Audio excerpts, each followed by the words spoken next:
gente está com o Dr. João Pereira, João Antônio, né, Pereira Correia. O João é médico urologista, com graduação e mestrado pela Universidade Federal do Rio de Janeiro. O João é mestre, ele é membro titular da Sociedade Brasileira de Urologia, da SBU, e tem participado ativamente dos departamentos de urologia feminina, uroneurologia e disfunção miccionais da SBU nos últimos 10 anos. O João também é professor e pesquisador da Faculdade de Medicina da Universidade Estácio de Sá, é médico do Hospital Federal do Hospital Federal de Servidores do Estado e dá aula em curso de pós-graduação em fisioterapia uroginecológica, dando aula para nós lá da Interfísio, para os nossos alunos da Interfísio, né? Tem um detalhe também, João é urodinamicista, excelente urodinamicista. Ele tem mais de 3.000 exames urodinâmicos realizados e atualmente ele é co-responsável pelo setor de urodinâmica do Hospital Federal dos Servidores do Estado. Tá? Além disso tudo, João é um grande amigo da fisioterapia. E aí ele tem um recado, né, para dar para a gente com essa aula maravilhosa que ele dá. E estamos prontos, ansiosos para ouvi-lo. Ok, Eliane, obrigado aí pelas palavras. É sempre uma satisfação poder participar. Obrigado mais uma vez pelo convite. Realmente, para mim, foi uma surpresa muito grande, né? E uma alegria poder trabalhar tanto tempo com a fisioterapia. Na verdade, a gente começou dando aula, né, em uma outra pós-graduação, na Gama Filho, que já faliu, inclusive. E depois veio o convite para trabalhar na Interfísio, né? Salvo engano, eu comecei na terceira ou quarta turma. Terceira. E nós já estamos indo para a 10ª, não é isso, Eliane? 10ª turma. 10ª turma. Então, já estamos indo aí para... Como a turma, a aula é anual que eu dou, né? Então, são 7 anos já de parceria aí com a Interfísio, onde a gente passa lá um fim de semana muito agradável. E eu, justamente, na Interfísio, nessas aulas que eu falo justamente de anatomia, né? Neurofisiologia. Anatomia e fisiologia da pelve, de uma maneira geral. Por isso que quando a Eliane me convidou e me perguntou, eu achei que a gente podia fazer um pouco da aplicação do que a gente ensina lá na Interfísio com a incontinência urinária, com a continência urinária, ou seja, uma aplicação clínica. E, assim, acho que também para agradecer a Eliane mais uma vez, parabenizar a Eliane. Acho que a Eliane, ela, além de uma excelente também fisioterapeuta, a gente tem alguns pacientes em comum, né? Eu acho que ela tem uma habilidade muito grande, porque como ela é coordenadora da pós-graduação, né? Eu também já fui coordenador de curso lá na medicina da Estácio, agora estou em outro cargo lá, e eu sei quais são as dores e as delícias, né, do cargo de coordenador. E uma das atribuições do coordenador, né, uma das atribuições do coordenador que a Eliane faz muito bem, além do bom relacionamento com o aluno, quer dizer, você tem que ser uma pessoa tecnicamente capaz na sua área, a Eliane tem que ter uma inteligência emocional muito grande, né? Porque você precisa lidar com o aluno, lidar com diversidade, cada pessoa uma pessoa, cada pessoa traz sua história, sua dificuldade, sua fortaleza, sua fragilidade. E, além disso, uma outra grande qualidade que o coordenador tem que ter, que a Eliane tem também, que é a capacidade de descobrir talentos. Então, a Interfísio hoje, eu posso dizer, sem sombra de dúvida, que tem um verdadeiro dream team da fisioterapia do assoalho pélvico, né? Concordo. Um time que ela montou lá de fisioterapeutas que, enfim, não é à toa que é o pessoal que a gente vê aí nos congressos, que a gente faz parceria também aqui no Lógica Urológica. Então, eu acho que essa é uma grande habilidade da Eliane, porque não é fácil, né? Você conseguir juntar pessoas que se destacam na área e unir todo mundo num time só. E acho que ela formou um time lá muito coeso na Interfísio. A gente se fala muito, tem um grupo no WhatsApp, está sempre trocando experiência. Então, isso é bem legal. Então, como médico, como urologista, é uma honra poder participar, porque eu sempre falei e continuo falando que a gente precisa trabalhar em conjunto, né? Um bom urologista, um bom ginecologista, especialmente quem trabalha com disfunção miccional, urogineco, uroneuro, urodinâmica, precisa ter a parceria com o fisioterapeuta do assoalho pélvico. Eu sempre falo que o fisioterapeuta às vezes passa mais tempo, às vezes não, ele passa mais tempo com o paciente do que a gente que é médico. Então, muitas vezes descobrem pistas que a gente não percebeu, alterações do exame físico, situações emocionais, psicológicas, que às vezes são reveladas ali, hábitos diários, que às vezes uma consulta médica, mesmo que você faça uma consulta de 1 hora e meia, é um momento pontual. O paciente volta dali a 20, 30 dias, um mês ou 2, enquanto que o fisioterapeuta acompanha, né, por um período prolongado, 2, 3 vezes por semana. Então é importante, eu sempre falo isso, né, essa troca no sentido de informações mesmo, né? Você passa o caso, mas também receber informações do fisioterapeuta durante o tratamento e após o tratamento para o bem do paciente, né? Então, já falei demais, posso seguir então, Eliane, falar um pouquinho da... Quer dizer, você falou demais, rasgou cedo, né? Me emocionou, porque eu costumo sempre te tecer elogios, não para puxar saco, para rasgar seda, mas é realmente o que eu acho. Eu estive em Balneário Camboriú dando aula lá para uma turma da Cleima, e o pessoal lá já me perguntando por você. Eu falei, gente, vocês conhecem? Ah, o João é maravilhoso. E aquela música que combina com você, né? Se todos fossem iguais a você. Se todos os urologistas pensassem assim. Mas manda Obrigado. bala, João. Não, eu acho que é uma tarefa, não é impossível, mas a gente até já discutiu isso algumas vezes lá no Lógica Urológica, né? Dessa parceria, de como a fisioterapia pélvica mostrar o seu trabalho também. Não são todas as praças, não são todas as cidades que conhecem o trabalho da fisioterapia do assoalho pélvico. Então, é um trabalho também de... eu acho que já foi pior, né? Já teve gente como você, como a Carla, como a Érica, que desbravaram aí uma mata fechada, né? Mas ainda tem algumas coisas para serem trabalhadas, às vezes mostrar trabalho ainda é necessário. Mas é possível porque os resultados aparecem e aí o médico, quando confia, né, e forma parceria, aí a coisa fica boa para todo mundo. Então, a gente hoje vai falar sobre os mecanismos, né, anatômicos da continência urinária feminina. Porque entendendo esses mecanismos, a gente vai entender como acontece a incontinência urinária feminina. Especialmente, a gente vai falar aqui, nesses mecanismos de continência, a incontinência urinária de esforço, que é, como a gente sabe, que tem na fisioterapia pélvica, como a gente sabe, a primeira linha de tratamento, né? A primeira linha é a fisioterapia pélvica. Aliás, na incontinência de esforço, ou você faz o tratamento conservador, a fisioterapia do assoalho pélvico, ou você vai para a cirurgia, né? A gente não tem meio termo, não tem medicação, né? Então, você vai do 8 para o 80, ou para um tratamento nada invasivo para um tratamento invasivo. Apesar de minimamente invasiva a cirurgia, né, para incontinência de esforço, mas é uma cirurgia. E aí, o que a gente precisa dividir aqui para entender, então, os mecanismos de continência? Então, é importante lembrar que a gente vai ter fatores especialmente relacionados à uretra dessa mulher que vão permitir que, nesse momento, as mulheres que estão assistindo a live aqui não estejam perdendo urina, muito menos, por exemplo, uma situação de tosse, de espirro, de gargalhada, né? Vamos ver quais são esses mecanismos. Então, na uretra, se a gente for analisar a uretra feminina, a gente vai ter duas frentes de defesa dessa uretra que vão impedir a perda urinária, especialmente na situação, por exemplo, de esforço abdominal. A gente vai ter um grupo de defesas, que são as defesas intrínsecas da uretra, as defesas ligadas à uretra propriamente dita, estão internamente na uretra, ou aderidas na uretra. E a gente vai ter um grupo de defesa, que são as estruturas que estão na parte externa da uretra. Então, a gente vai começar falando um pouquinho das defesas internas, que evitam a incontinência, e depois as externas, né?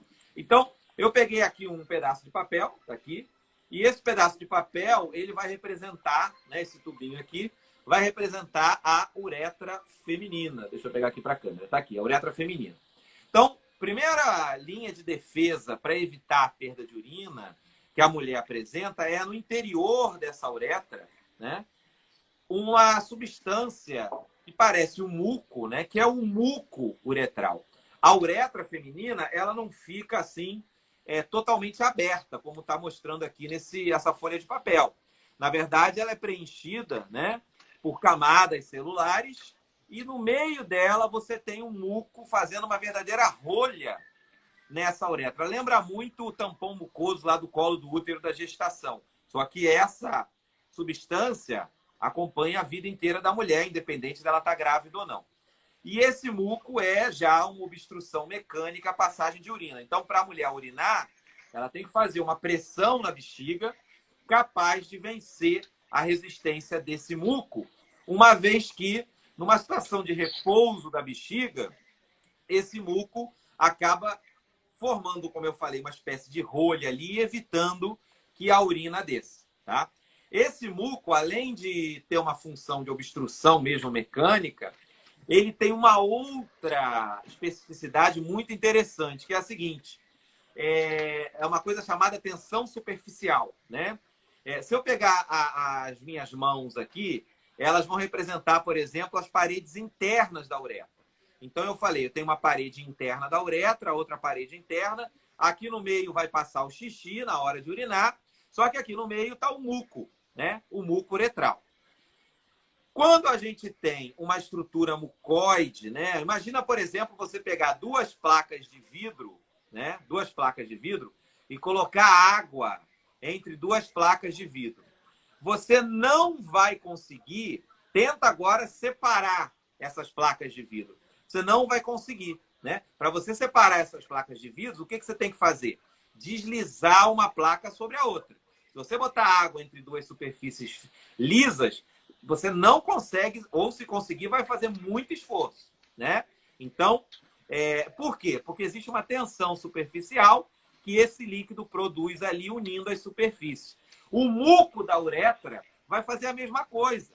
Eu tenho aqui a parede interna da uretra, a outra parede interna da uretra, o muco no meio. Então, esse muco mantém as paredes uretrais próximas, aderidas. A luz da uretra, a região central da uretra feminina, fica e precisa permanecer fechada, ocluída, para ser aberta na hora da micção.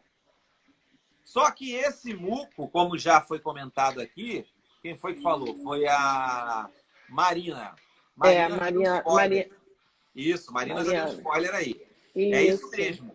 Esse muco, ele sofre influência da menopausa, né? Depois da menopausa, a gente tem uma redução da produção desse muco uretral. Então, por isso que a menopausa, e a gente vai ver mais menopausa ao longo da conversa aqui, pode funcionar funciona como fator de risco para a incontinência urinária, e a incontinência urinária de esforço também. Um outro fator também interno da uretra, que ajuda na proteção da incontinência, o fator anatômico... Oi, perdão? Tá. Desculpa. São veias que existem dentro da uretra feminina. Dentro da uretra feminina, a gente tem um plexo venoso submucoso, que é tanta veia que tem na uretra, que ela estufa a uretra feminina, mantendo a luz da uretra feminina fechada, né? Então, a presença de veias aqui na parede interna da uretra feminina, formando esse plexo venoso submucoso, acaba comprimindo a luz da uretra, fechando a luz da uretra, e aí essa uretra também tem uma obstrução mecânica que vai ser vencida na hora que o músculo da bexiga contrai, na hora que o músculo detrusor contrai. Agora, esse plexo venoso também reduz a sua quantidade, a sua densidade de veias no período de pós-menopausa. Então, também vai sendo essa uretra fragilizada para perda urinária após essa fase da menopausa. Um outro fator, e aí é o último fator ligado à parte intrínseca, né? Outro fator de continência intrínseco, são os esfíncteres uretrais. Então, a uretra feminina, assim como a masculina, ela vai possuir dois esfíncteres, né? Então, se essa aqui é a uretra e aqui em cima está a bexiga, né? Minha cabeça aqui é a bexiga, você tem um esfíncter envolvendo a uretra, que é o esfíncter uretral interno, e mais ou menos no meio da uretra feminina, no terço médio, o esfíncter uretral externo. Então, você tem, bem no início da uretra, o esfíncter uretral interno e no terço médio, o esfíncter uretral externo.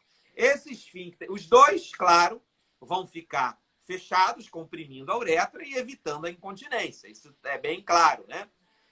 Só que o esfíncter interno, ele é formado por musculatura lisa, ele é formado por uma continuação do músculo da bexiga em direção a essa parte inicial da uretra. O músculo detrusor, que é o músculo da parede da bexiga, ele se projeta aqui no início da uretra, formando, então, o esfíncter uretral interno. Logo, se ele é músculo liso, ele é de controle involuntário, né? A gente não tem controle sobre ele. É simpático e parasimpático que vão regular. Já esse outro esfíncter que está aqui no meio da uretra feminina, no terço médio da uretra feminina, que é a minha mão, né? Está representando, envolvendo a uretra feminina, ele é um músculo estriado esquelético, independente, é um músculo do espaço perineal profundo, né? E ele é inervado pelo nervo pudendo e é de ação voluntária.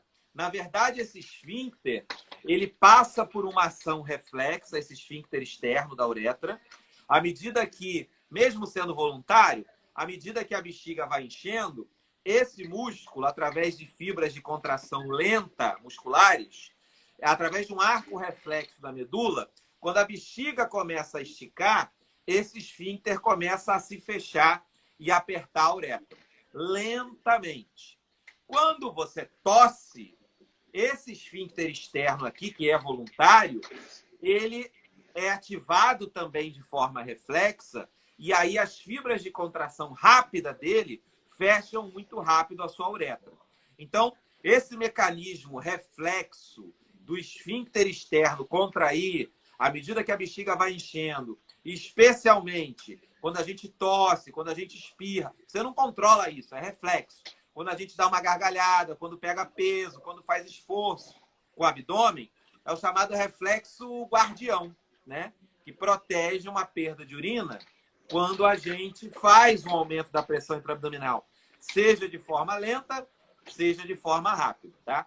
Esse esfíncter externo da uretra, de tudo que a gente vai falar aqui, eu ainda tenho mais estrutura anatômica para falar, de tudo que a gente vai falar aqui, é a estrutura mais importante na preservação da continência urinária feminina.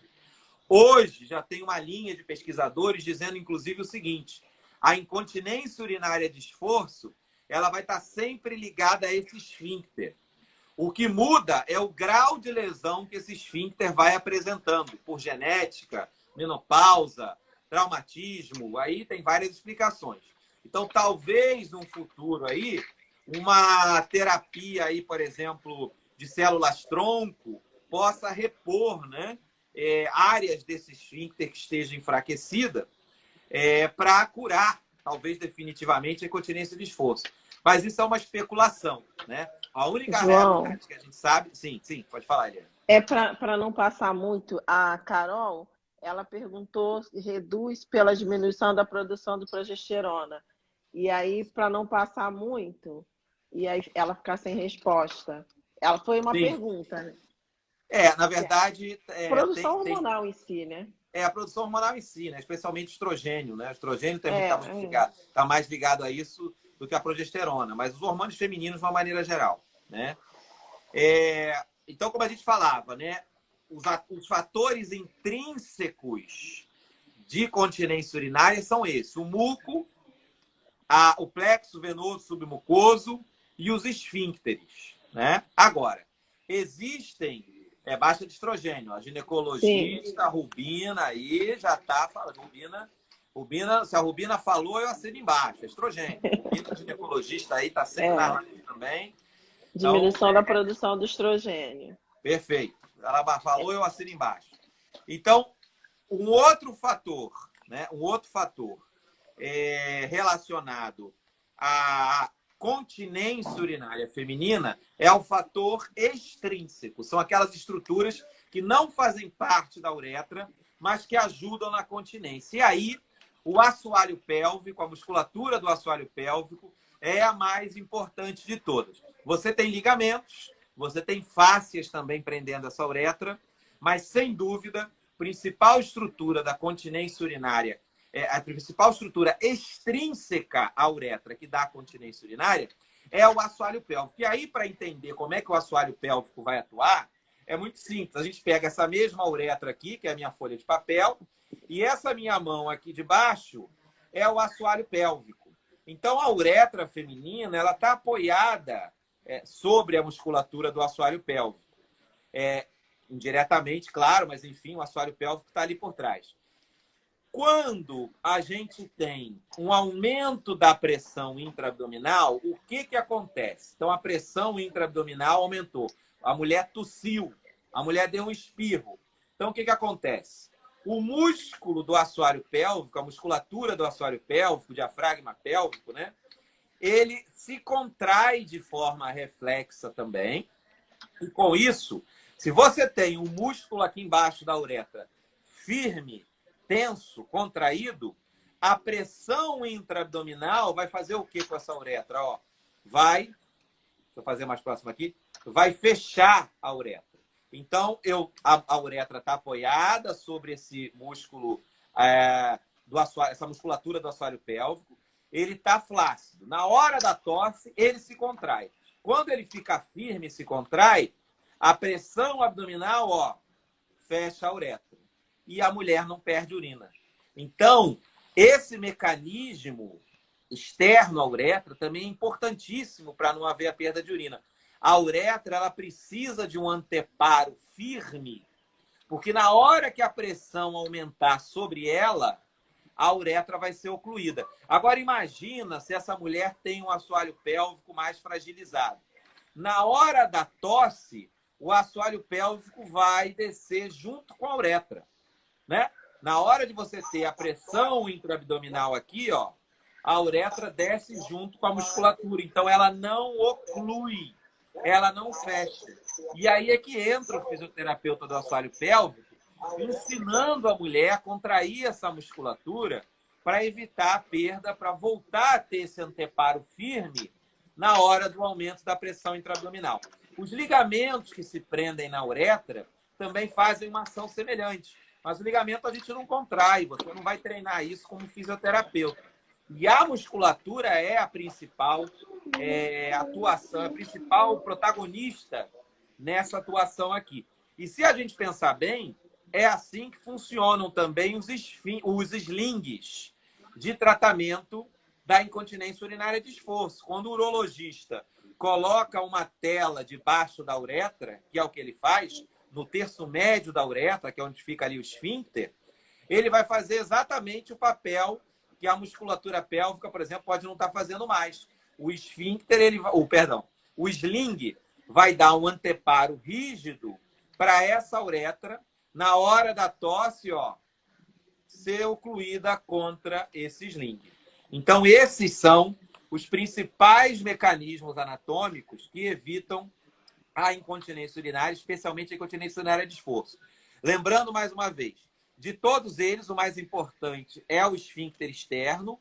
Porém, quando você analisa fatores intrínsecos e extrínsecos, dos extrínsecos, a musculatura do assoalho pélvico é, sem dúvida, a mais importante do que fáscias e mais importante do que ligamentos, né? Então, essa é a explicação. Acho que agora, Eliane, se quiser fazer algum comentário, alguma pergunta, né? Acho que eu tentei acelerar um pouquinho por causa do tempo, né? Não, foi perfeito, foi perfeito. Eu, como mediadora, eu estava tentando pegar aqui as perguntas e passar para você, mas as perguntas estão envolvendo mais tá legal, show e tal. E quando foi a pergunta da pessoa que falou sobre progesterona, eu não respondi para não misturar, né? Mas aí eu só estou colocando para você aqui para você não ficar se prendendo em ler. Mas segue, tá ótimo. Perfeito. Não, era isso. Então, assim, com isso a gente consegue... onde o assoalho pélvico... Deixa eu ver aqui, tem uma observação.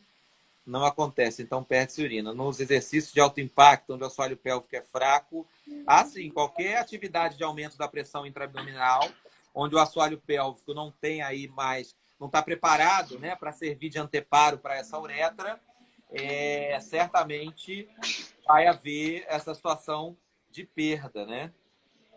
A Jaiana também está falando sobre qual a teoria que explica melhor a continência. Seria integral. A gente tem a teoria de Petros, a teoria do Ramok. Eu acho que o que explica melhor, que você entende melhor, né? Aquela do trampolim também, que você fala muito da aula, que você explica, fechar a borracha, enfim. Eu acho que Então, é como você entende melhor, né? são várias as teorias que a gente sabe, né? Começando por Einhorn. A única que a gente já não acredita muito mais é essa do Einhorn dos anos 60, aquela que diz que a posição do colo influencia na perda urinária. Agora a gente tem essa teoria da rede, né? Que é o que o Delancey, né, postulou, e a teoria integral, né, do Petros. Elas se complementam, né? E são as teorias mais aceitas hoje em dia, né? A rede, quer dizer, a uretra precisa de uma sustentação posterior, né? E a integral, que envolve esse conjunto de estruturas que vão dar estabilidade para a uretra feminina. São as teorias mais aceitas hoje em dia. Parará, aqui mais alguns elogios. Obrigado, pessoal, pelos comentários. A Santa Nilon está perguntando onde que o sling se prende.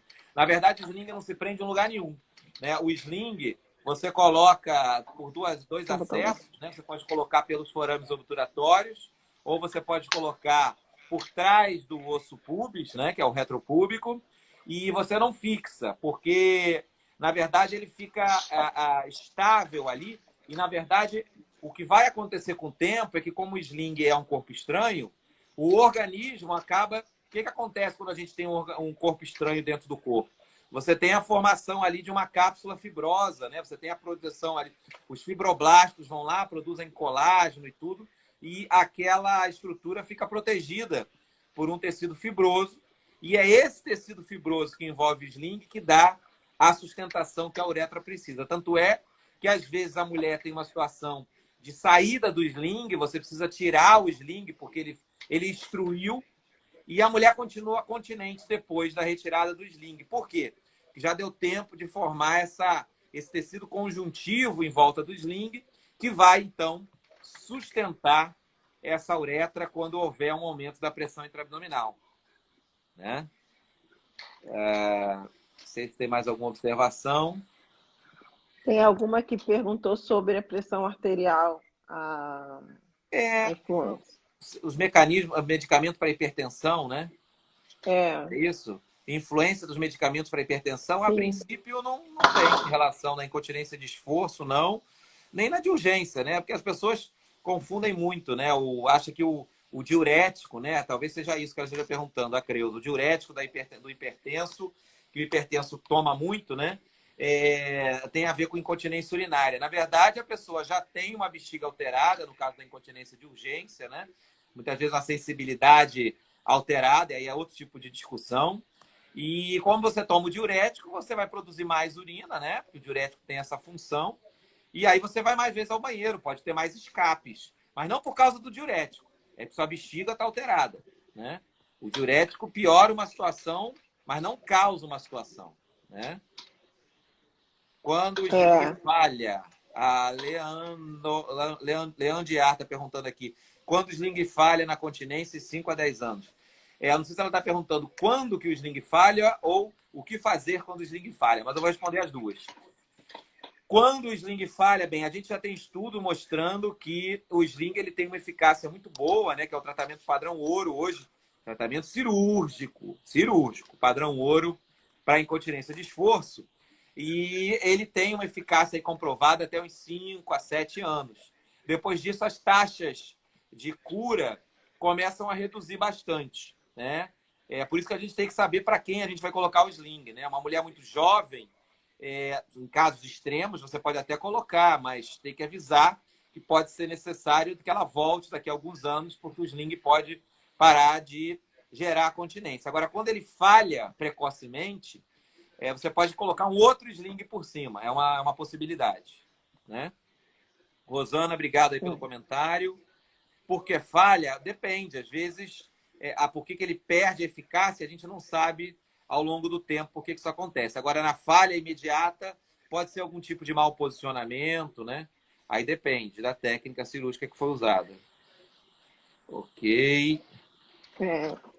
Teve alguém que perguntou quando tem a sensação de perda sem ter de fato a incontinência, e aí eu me dou a liberdade de responder. Se tem sensação de perda, tem incontinência, né? Tem que investigar. É que a pergunta dela já passou. Tem sensação de perda, tem incontinência. Olha, Joy Patrícia perguntou também alguma coisa que Joy Patrícia foi da sua primeira turma, após a cirurgia de sling. João indica fisioterapia após a cirurgia de sling? É uma boa pergunta essa, Patrícia. Na verdade, a gente não tem assim, estudos com boas evidências mostrando que seria eficaz a fisioterapia após o sling, considerando que para você colocar um sling, é uma paciente que já tem um grau de incontinência mais severa. E a fisioterapia ela atua mais nos casos mais brandos de incontinência de esforço. Para nossa sorte, a maioria dos casos são casos leves. E aí a fisioterapia tem uma eficácia muito boa. Mas assim, se você perguntar, João, mas você faz? Os urologistas fazem? Fazemos, né? Você acabou de colocar um sling, a paciente teve uma melhora, mas não ficou totalmente curada, muitas vezes você pode tentar uma fisioterapia. Mas eu acho que mais nesses casos, um complemento à cirurgia. Mas, repito, se falhar mesmo, ela está do mesmo jeito que ela estava antes de colocar o sling, aí é melhor colocar um segundo sling por cima do primeiro. É o que as recomendações dos principais estudos mostram. Agora, se ela melhorou, mas não curou totalmente, talvez valha a pena pensar na fisioterapia. Mas, repito, a gente ainda precisa de mais estudos nessa área, né? Hiperatividade detrusora já é assunto para outro dia. Urinária, andou muito, parto normal, tanto sexual urinária. Aí tem que ver com o ginecologista, a Flávia, né? Não tem jeito. A ozônio ainda não... que a Max está perguntando. A ozonioterapia a gente ainda não tem evidência para recomendar em nenhuma linha de tratamento, né, da incontinência. Aí a gente tem que tomar muito cuidado com essa frase, né? Porque é uma frase de muito impacto. Então, se perguntar se tem evidência científica sólida, importante, que sustente o uso da ozonioterapia para manejo da incontinência urinária, seja ela qual for, a resposta é não, não tem. A ozonioterapia ela não aparece em nenhum guideline, nenhuma diretriz, em nenhuma linha de tratamento. Não há evidência para sustentar isso. Falta estudo randomizado, controlado, com bom follow-up, com bom desenho, para a gente formar uma opinião que mude a nossa prática clínica. Mas é aquela história. Tem alguns estudos preliminares, a Anvisa libera a utilização. Então, eu acho que a gente tem que pensar, assim, talvez como um tratamento complementar, talvez uma paciente que não possa fazer nada e só sobra ozônio para fazer. É uma discussão para ser tomada, mas se tem evidência sólida, não, né? Mas é proibido usar? Também a resposta é não. Pode usar, né? Aí cada um tem que individualizar caso a caso para entender, né? A Rosana Lucena está perguntando se a cirurgia de sling pode cursar com dor na relação sexual. Não é comum, é mais comum a cirurgia de tela para correção de prolapso, né? Tanto é que as telas estão sendo retiradas do mercado aí em vários países, inclusive no Brasil. No sling, não. Mas se tiver acontecendo, eu sempre falo, né?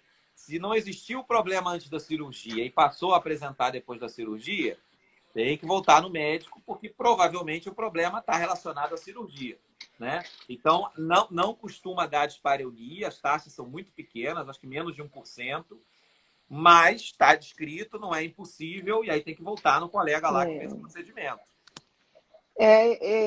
Opinião minha, né? Porque eu já tive um caso desse, tem que se avaliar o porquê dessa dor, que eu já tive uma paciente que ela tinha dor na relação porque tinha uma hipercorreção da cistocele, o canal ficou bem menor, mais apertado, aí tem que avaliar se essa dor é profunda, é mais na entrada, no introito vaginal, tem que ser avaliado, né, Rosana?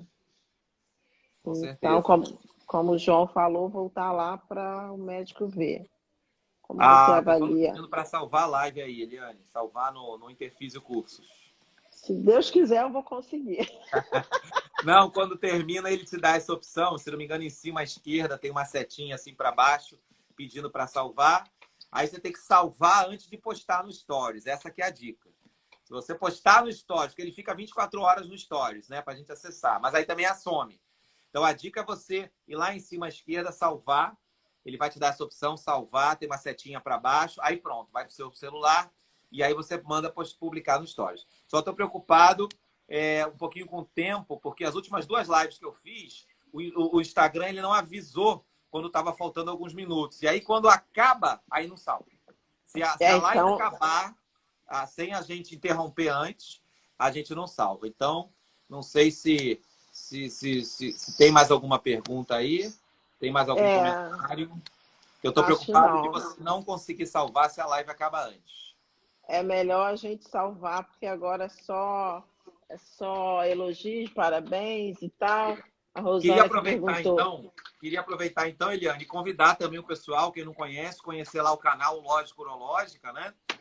O arroba Lógica Urológica, que a gente também tem, o objetivo do canal é justamente divulgar material científico de qualidade, justamente nas áreas de urologia, ginecologia, fisioterapia pélvica, urogineco, uroneuro, disfunção pélvica, disfunção miccional. Então, quem gosta dessa área, que é a área que eu milito, né? A gente publica muita coisa de qualidade lá, gratuitamente, né? Quem tiver interesse, é só acessar lá, me segue lá para continuar acompanhando. E se quiser fazer parte dos grupos de WhatsApp do Lógica Urológica, me chama pelo direct lá, que a gente posta muito material exclusivo, gratuito. Todo domingo sai coisa nova lá, e-book, diretriz, guideline, publicação. Mas só para quem faz parte dos grupos de WhatsApp, me chama pelo direct do Lógica Urológica, do Instagram do Lógica Urológica, tá bom? Era isso. Eliane, Ok. sempre que precisar, próxima turma da Interfísio, conte comigo. Já fui convidado, já aceitei o convite. Deixa só esse Isso. coronavírus deixar a gente trabalhar. É verdade. A próxima já está certa, já tem alunos aguardando para uma outra turma, que a gente já está com a data também para começar. E queria agradecer o pessoal que acessou. Eu vi aí muita gente que ainda vai começar, ainda vai ser seu aluno, né? Aí Legal. na turma, muitos amigos, até colegas de graduação, não vou dizer de quanto tempo aqui, que não cabe. Então, obrigada, pessoal. E eu vou ter que encerrar, João, porque para não acontecer isso, né? De Vai lá. terminar. Tá bom? Tá Tchau, bom, pessoal. encerra aí. Obrigado, Eliane. Obrigada, Foi um prazer, João. uma satisfação. Tchau, tchau. Tchau.